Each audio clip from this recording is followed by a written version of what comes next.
Hello friends, and thank you so much for joining me today. Before we dive into this incredible journey, I just want to begin with a quick thank you. Thank you for watching, for being curious, and for sharing this passion for learning. Today, we'll be exploring one of the most influential and thought-provoking books of our time, Sapiens, A Brief History of Humankind by Yuval Noah Harari. This book takes us on a sweeping journey through human history, from the dawn of our species to the complex societies we live in today.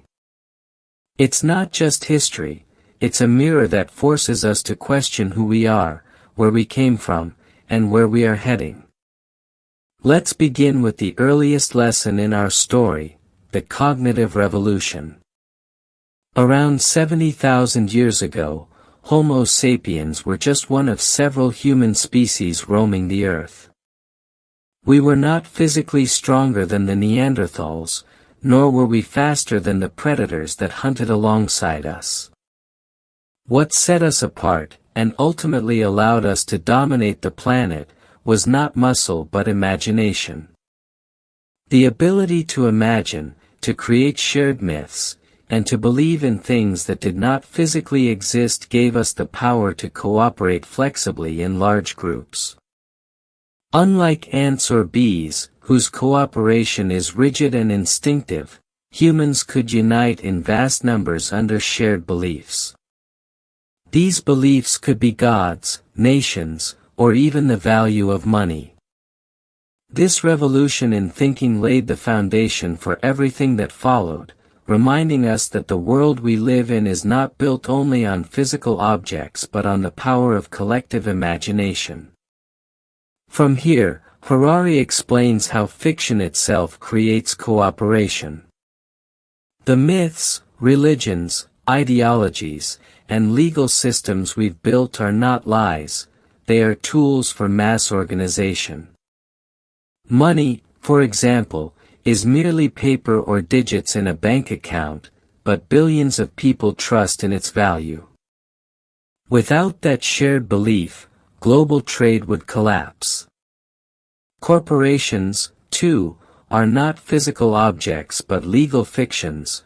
Apple, Microsoft, or Google exist only because we collectively agree they do. This insight forces us to see the scaffolding of our world differently. Most of what holds modern life together are shared stories that allow strangers to trust one another and cooperate. These fictions, far from being trivial, are the backbone of civilization. The story then moves forward to one of humanity's biggest turning points, the agricultural revolution. About 12,000 years ago, humans shifted from a life of hunting and gathering to farming. On the surface, this seemed like progress, more food, permanent settlements, population growth, and the ability to support larger societies. But Harari calls this shift history's biggest fraud. While farming increased the food supply, it often made individual lives harder. Farmers worked longer hours than hunter-gatherers, endured more disease, and consumed less diverse diets.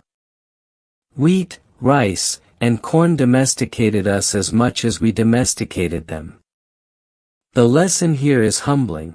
What appears as advancement may also be a trap, benefiting society as a whole while reducing individual freedom and quality of life. With agriculture came surplus, and with surplus came inequality.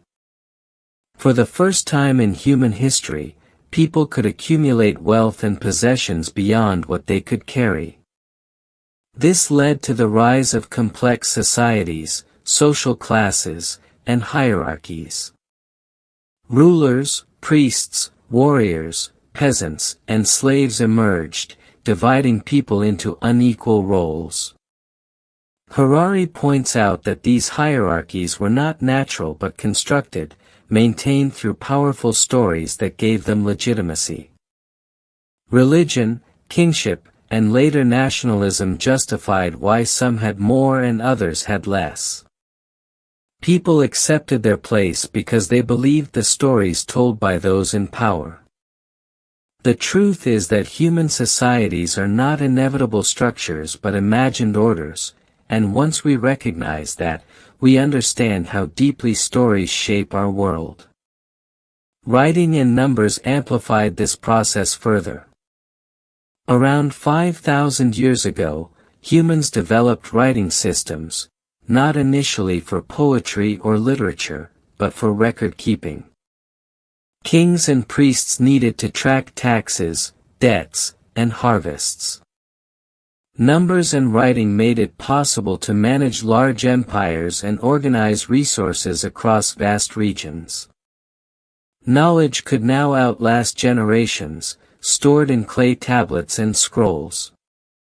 This simple but profound shift allowed humans to build complex civilizations, for without writing there could be no bureaucracy, no laws, and no reliable memory beyond the human lifespan. This teaches us that the written word is not merely about expression but about survival, order, and the management of collective life. Over centuries, Harari shows how humanity moved toward unification. Although wars and conflicts always existed, larger forces gradually pushed humans into shared systems. Trade bound distant peoples together, as money required trust across borders.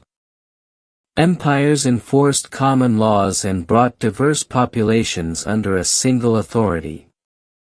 Religions provided universal frameworks of meaning, spreading beyond tribes to embrace billions of people. Today's globalization is simply the latest stage in this ancient process of unification. The lesson here is that while we often focus on divisions, the deeper current of human history has always been toward integration and cooperation on ever larger scales. Then came the scientific revolution, about 500 years ago, which changed everything. For the first time in history, humans admitted ignorance.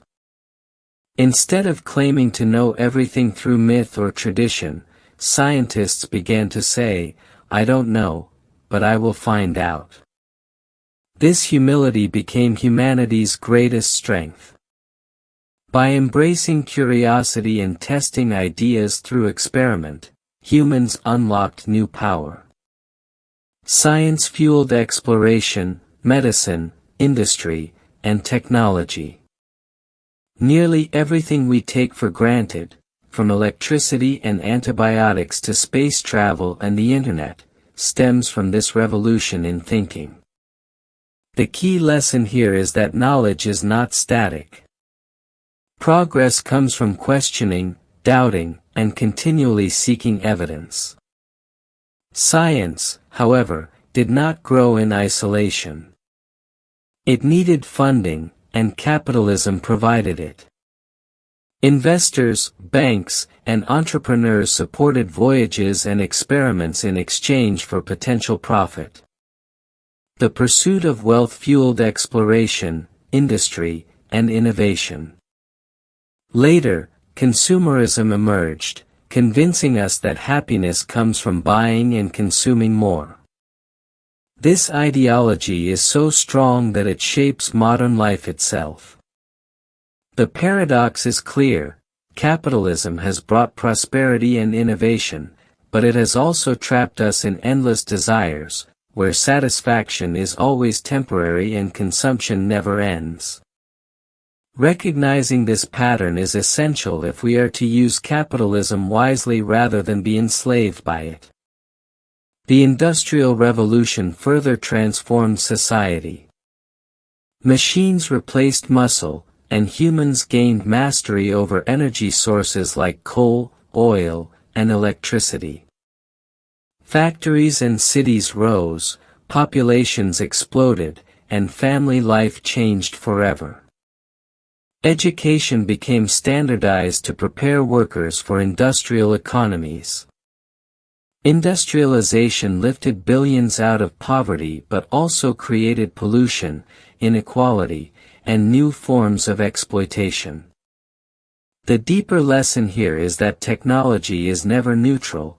It reshapes not only work but also culture, values, and the rhythms of daily life in ways we often do not anticipate.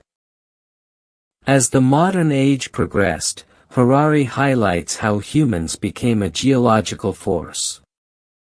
We no longer merely adapt to nature, we reshape it. Deforestation, mass extinctions, and climate change reveal that we are altering the very foundations of Earth's systems. Humans have entered the Anthropocene, an era where our impact rivals geological forces. This immense power brings immense responsibility, and the danger lies in wielding power without wisdom. One of Harari's most profound questions is whether all this progress has truly made us happier. Hunter-gatherers, he argues, may have lived freer, more balanced lives with closer connections to nature and community. Modern humans often chase endless desires, bigger houses, better jobs, more possessions, yet still feel unfulfilled. Research shows that happiness depends less on wealth than on relationships, health, and meaning. This challenges us to rethink what real progress is. Are we building better lives, or are we running endlessly on a treadmill of consumption?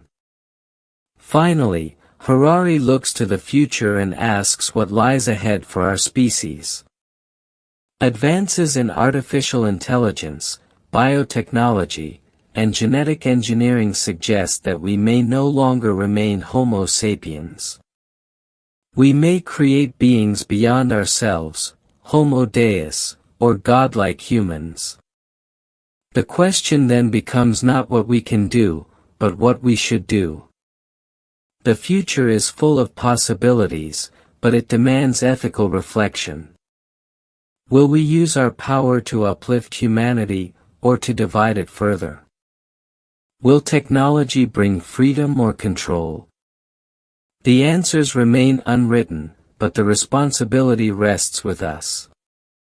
And so, the story of Sapiens is the story of us all. From myths and agriculture to science and AI, Harari shows us that humanity's greatest strength lies in imagination, cooperation, and the stories we tell. But he also warns us that the future will depend on the choices we make now. If you found this journey meaningful, please don't forget to like, share, and comment your thoughts below. It helps this community grow, and it brings more curious minds into the conversation. Thank you for watching, and let's keep learning together.